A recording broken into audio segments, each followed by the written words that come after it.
రాష్ట్ర వ్యాప్తంగా తెలంగాణ జాతిపిత జయశంకర్ సార్ జయంతి వేడుకలు ఘనంగా జరిగాయి. జయశంకర్ సార్ ఉద్యమ స్ఫూర్తిని కొనసాగిస్తామన్నారు సీఎం రేవంత్.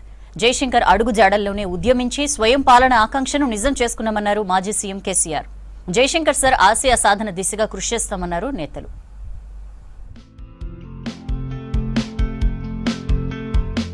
తెలంగాణ రాష్ట్ర సాధనలో ప్రొఫెసర్ జయశంకర్ సార్ పోషించిన పాత్ర మరువలేనిదన్నారు రాష్ట్ర గవర్నర్ జిష్ణుదేవ్ వర్మ.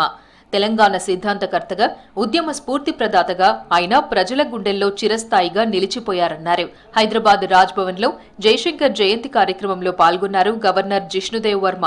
జయశంకర్ ఫోటోకు పూలమాల వేసి నివాళులర్పించారు. ప్రొఫెసర్ జయశంకర్ సార్ ఉద్యమ స్ఫూర్తిని కొనసాగిస్తామన్నారు సీఎం రేవంత్ రెడ్డి. ప్రత్యేక రాష్ట్ర సాధనే ధ్యేయంగా జయశంకర్ తన జీవితం గడిపారని కొనియాడారు. జయశంకర్ జయంతి సందర్భంగా ఆయన సేవలను గుర్తు చేసుకున్నారు సీఎం.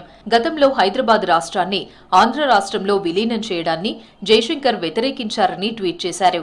ఏపీలో విలీనం వల్ల జరిగిన నష్టాన్ని ఎప్పటికప్పుడు వివరిస్తూ ప్రత్యేక రాష్ట్ర ఉద్యమాన్ని 6 దశాబ్దాలుగా సజీవంగా ఉంచిన ఘనత జయశంకర్దేనని కొనియాడారు ముఖ్యమంత్రి.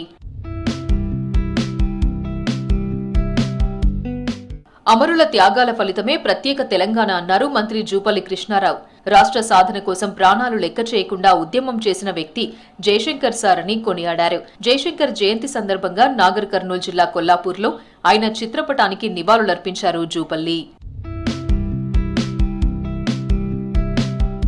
జయశంకర్ సార్ అడుగుజాడల్లోనే మలిదశ తెలంగాణ ఉద్యమానికి సారథ్యం వహించి శాంతియుత పద్ధతిలో ఉద్యమాన్ని కొనసాగించి 60 ఏళ్ల స్వయం పాలన ఆకాంక్షను నిజం చేసుకున్నామన్నారు మాజీ సీఎం కేసీఆర్. జయశంకర్ సార్ కృషి, త్యాగాలను స్మరించుకుంటూ ట్వీట్ చేశారు. సబ్బండ వర్గాల సమున్నతే లక్ష్యంగా ప్రగతి ప్రస్థానాన్ని కొనసాగించడమే జయశంకర్ కు మనం అందించే ఘన నివాళి అని తెలిపారు. స్వరాష్ట్ర సాధనలో జయశంకర్ సార్ దిక్సూచిగా నిలిచారన్నారు మాజీ మంత్రి కేటీఆర్.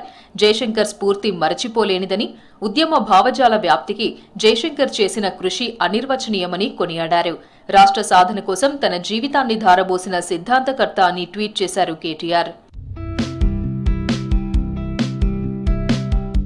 తెలంగాణ జాతిపిత ప్రొఫెసర్ జయశంకర్ సార్ కు ఘనంగా నివాళులర్పించారు టీజేఎస్ నేతలు.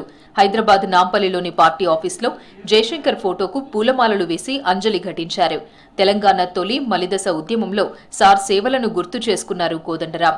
అన్ని వర్గాలను ఉద్యమంలో పాల్గొనేలా చేసి రాష్ట్ర ఏర్పాటు కలను సాకారమయ్యేలా చేశారని వివరించారు. ఒకరు లేనిది ఇంకొకరిని మనం ఊహించటం చాలా కష్టం. వాస్తవానికి ముగ్గురు కూడా ఒక రకంగా చెప్పాలంటే ఇంగ్లీష్లో ఒక పదం ఉంది, పబ్లిక్ ఇంటెలెక్చువల్. ప్రొఫెసర్ జయశంకర్ గారు నిరంతరం మా అందరితో చెప్తూ ఉండేది, విద్యావంతులు చదువుకున్న వాళ్ళు మౌనంగా ఉంటే అంతకంటే ప్రమాదం ప్రపంచంలో మరొకటి లేదని. మనం మౌనంగా ఉండటానికి వీల్లేదు. సమాజంలో సమస్యలు ఉన్నప్పుడు ఆ సమస్యల గురించి ప్రజలకు తెలియదని కాదు, ఎవరి ఆపత్తి ఎవరి పొట్టతిప్పల వాళ్ళకి అర్థమవుతుంది. కానీ ఎందుకు ఈ సమస్యలు ఉన్నాయనే కారణం మాత్రం వాళ్ళకు తెలియకపోవచ్చు. తెలియజెప్పవలసిన కర్తవ్యం చదువుకున్న వాళ్ళది. హైదరాబాద్తో పాటు రాష్ట్ర వ్యాప్తంగా నేతలు జయశంకర్ సార్ ను స్మరించుకున్నారు. హన్మకొండలో జయశంకర్ సార్ విగ్రహానికి నివాళులర్పించారు శాసనమండలి డిప్యూటీ చైర్మన్ బండ ప్రకాష్, వర్ధన్నపేట ఎమ్మెల్యే నాగరాజు. తెలంగాణ కోసం పోరాడిన జయశంకర్ సార్ ను అందరూ ఆదర్శంగా తీసుకోవాలని చెప్పారు. జయశంకర్ సార్ నీళ్లు, నిధులు, నియామకాలు అనే నినాదంతో తెలంగాణ ఉద్యమాన్ని ముందుకు తీసుకెళ్లారని కొనియాడారు రాజకీయ నాయకులు, ప్రజా సంఘాల నేతలు. ఆయన ఆశయ సాధనకు కృషి చేయాలని పిలుపునిచ్చారు.